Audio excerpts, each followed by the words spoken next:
So today we're going to talk more about scar camouflage and mistakes. So if you're working with camouflage, this video will help you so much. First of all, nice to meet you. My name is Leticia. I am part of Camo Academy and I'm here to guide you. I'm here to give you all the knowledge that you should have working in this industry. So first of all, if you have done any type of mistake, don't worry. Let's brief because there is a solution for that. You probably don't know what is the solution, so now this video, this class, we will start guiding you for this understanding, okay? Every type of problem has a cause behind it. So let's understand what is the cause for those problems. This is just one of the mistakes that we're going to talk today, okay? This is the scar of this client before any kind of treatment. Now the picture that I will show you is after 7 days. As what you can see, the scar looks so much bigger. Why that? Because the professional that was doing the procedure was doing it wrongly. I will explain to you, I will point to all the mistakes that this professional have done, but first let's understand something very important. Let's start from the beginning. Any kind of problem in camouflage has a cause behind it, and that's what I'm going to teach you here. How to identify the problem. We have 3 main reasons for mistakes. We have physical, chemical, and biological reasons for the mistake. Okay, so let's understand a little bit more about physical mistake. What does it mean? Physical mistake is everything that involves application. So for example, in this case that I have shown you recently, one of the problems was the physical mistake. So sometimes we can face this type of situation where we have different mistakes in the same client, okay? So let's understand one of the reasons for this mistake.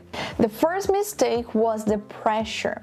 When you touch the skin of your client with the plastic, with the cartridge, with your needle, you are going to hurt the skin. So the first thing that you have to analyze is if you are touching the skin of your client with the cartridge, okay? How can you do that? You will put more millimeter outside and you have to control your hand to avoid touching the skin with the plastic. Why that? Because the plastic will just hurt the skin. There is no reason for you to keep touching the skin of your client with this plastic. Let me give you an example. Here I have this cartridge, right? So just hear this sound. I am not putting pressure. I am just rubbing a little bit this needle in my hand, and as you can hear, it burns the skin because this is a kind of friction.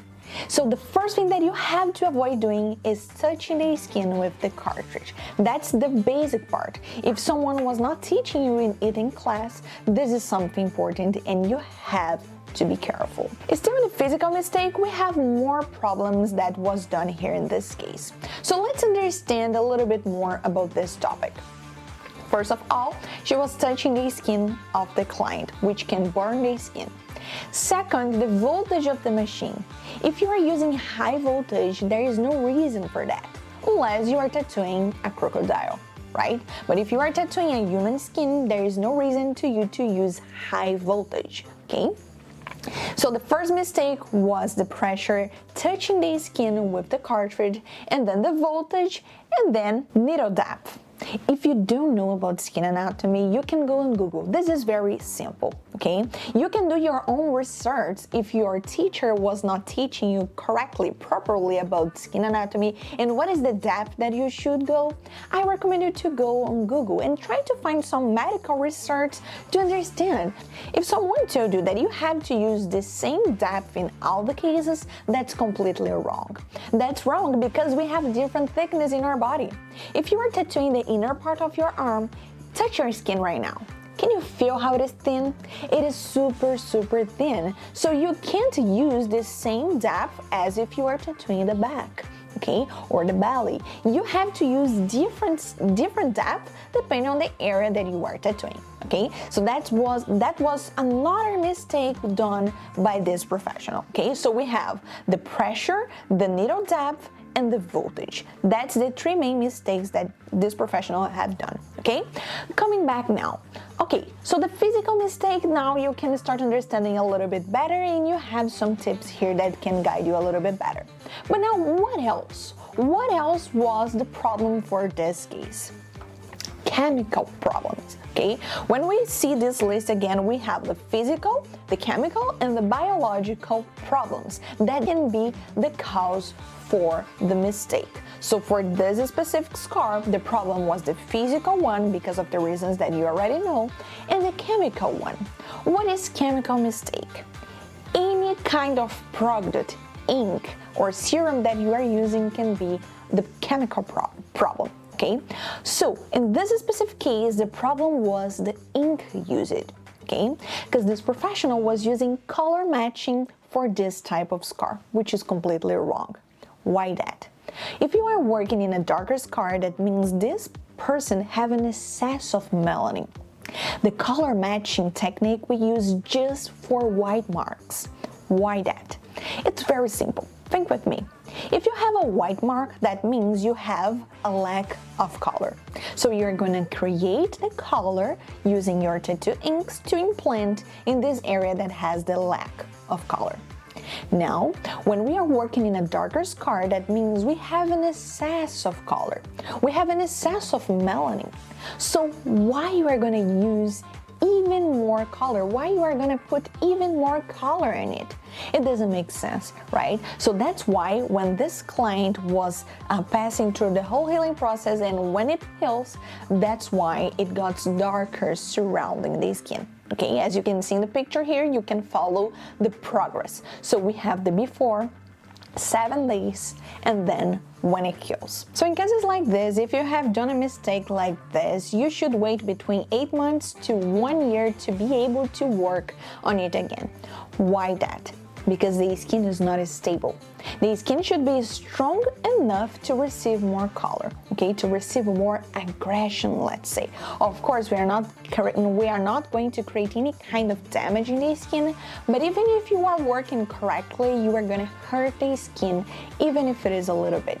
So to avoid any kind of hyperpigmentation, post-inflammatory hyperpigmentation, the PIH, I recommend you to stop working on it and just wait. Let the skin heal, let the skin breathe, and then just after this period, you can decide how to proceed. Pay attention in something. Can you see the dots here in this scar? So we have a surrounding darker circle here, and then we have a very white mark and little dots of darkness. What does it mean? It means those dots still have melanocyte. Melanocyte is the cell that produces our color. Okay, so we have color in our skin, so we have melanin.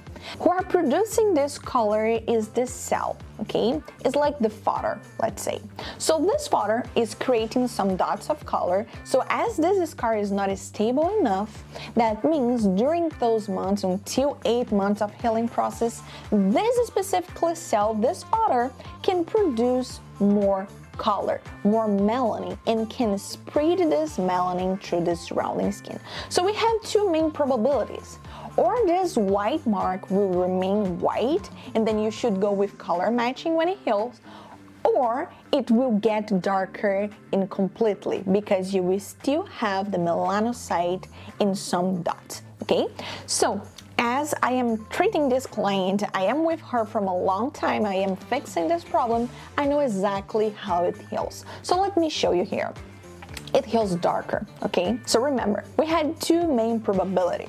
Or it will heal darker or lighter. So or the melanocyte will produce more color or not. So in her case, what happened was that the melanocyte was producing more color and spreading this melanin to the white spot. So now imagine if you was trying to fix the problem so soon. In the very beginning, it was white before. So if you just panic, if you just try to fix the problem as soon as possible, you will just create another problem. So that's why sometimes you have to respect the time. You have to respect the healing process. If you cause too much damage, you have to stop working for a while. So just to finish this case, let's analyze it again. So we have three main probabilities for mistakes, the cause for the mistakes: physical, chemical, or biological reasons. So for this one, as you know now, the problem was everything aligned with the application, everything was wrong, the pressure, the voltage, and the depth, and the chemical one, which was the ink used.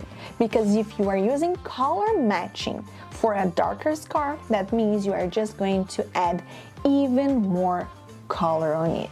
Okay, just one more detail that this professional have done, and I have to keep it just for the end because you have to remember that this information.